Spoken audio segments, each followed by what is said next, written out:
What's happening, Panda Nation? Peter from Panda here. Have you ever had sleepless nights, wondering what the differences are between the Amazon Echoes? All right, so you know I have the Amazon Echoes. I like bugging my own house, and this is the one I've been using here, and you can see it's got sandstone, white linen kind of fabric look on it, and it's been a pretty good device. Sounds pretty good, and the Amazon logo right there. But I just wanted to show you what it looks like and some of the differences compared to the new one here. So I just got this. This is the second generation. I don't think there's any generations newer than this at present, but you know, who knows? By the time you order it that afternoon, there's probably a new version. So I'm just gonna unbox it just like this, and you can see it's kind of a similar fabric, very similar, but if I put them right next to each other, you're gonna notice some differences right away. First of all, they are almost identical in height, but this one is much more cylindrical, and this one has a little bit of curve. It has a little bit more of that Apple series speaker kind of shape to it, but it's not huge or bulbous. And what you might be able to see here too is that there's a pretty big difference in circumference.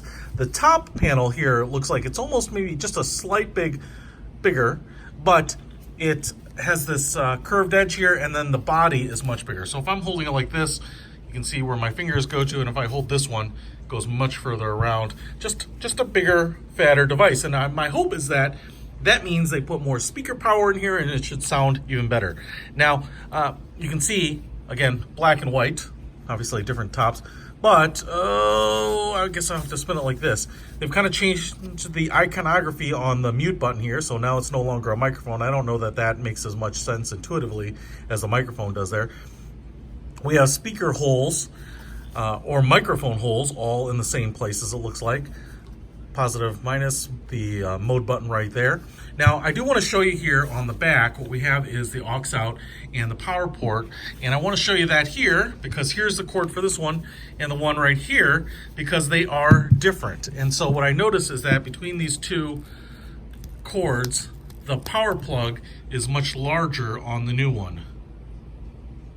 You can see that their holes are even different sizes. You can see how much different they are there if I kind of line them up, right? So a different cord. A lot of times when these are micro USB powered, then you can just swap one out with the existing power brick, but in this case they are actually different. Non-grounded outlets. All right, so I'm going to be playing around with this. I just wanted to do a quick unboxing of this one and just kind of compare it to the one I have here already. If you want to pick up the second generation or this one, check out the links in the description below. Peter from Panda out.